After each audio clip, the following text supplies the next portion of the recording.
ধীরে ধীরে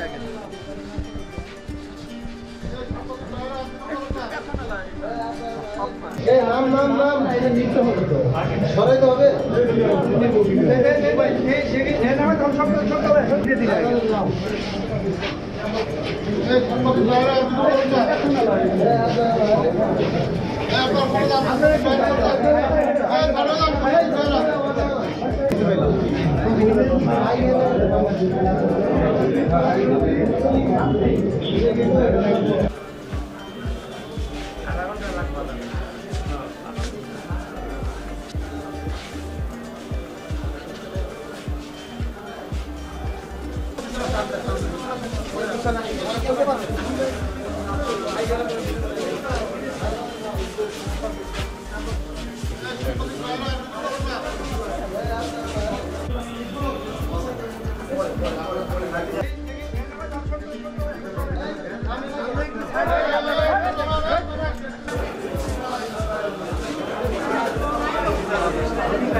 যে বর্তমানের যোগ উপযোগী একটা রায় আমরা প্রত্যাশা করেছিলাম।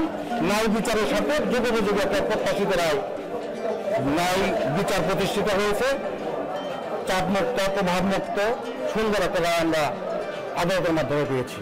কাজেই এই ঘটনার সাথে শুধুমাত্র রাজনৈতিক হয়তো কোনো কারণে এদেরকে সংশ্লিষ্ট করা হয়েছে।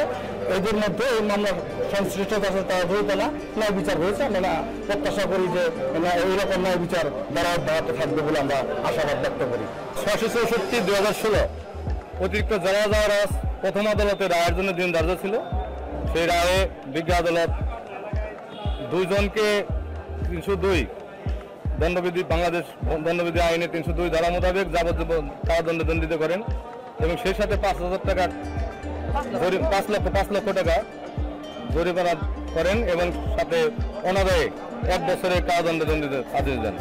এবং এই মামলার অপর আসামি আমানুর রহমান খান রানা, শহীদুর রহমান খান মুক্তি, জাহিদুর রহমান খান কাকন, সানিয়াত হোসেন খান বাপ্পা, বাবু সওদাগর, আলমগীর হোসেন চান, নাসিরউদ্দিন নুরু, সানার হোসেন সানু, মাসুদুর রহমান মাসুদ এবং ফরিদ আহমেদের বিরুদ্ধে সন্দেহভাবে সাক্ষ্য প্রমাণ না হওয়া তাদেরকে খালাস প্রদান করেছেন বিজ্ঞ আদালত।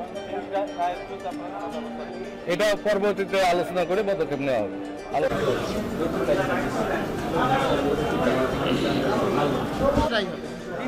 একদম রায় 3টা।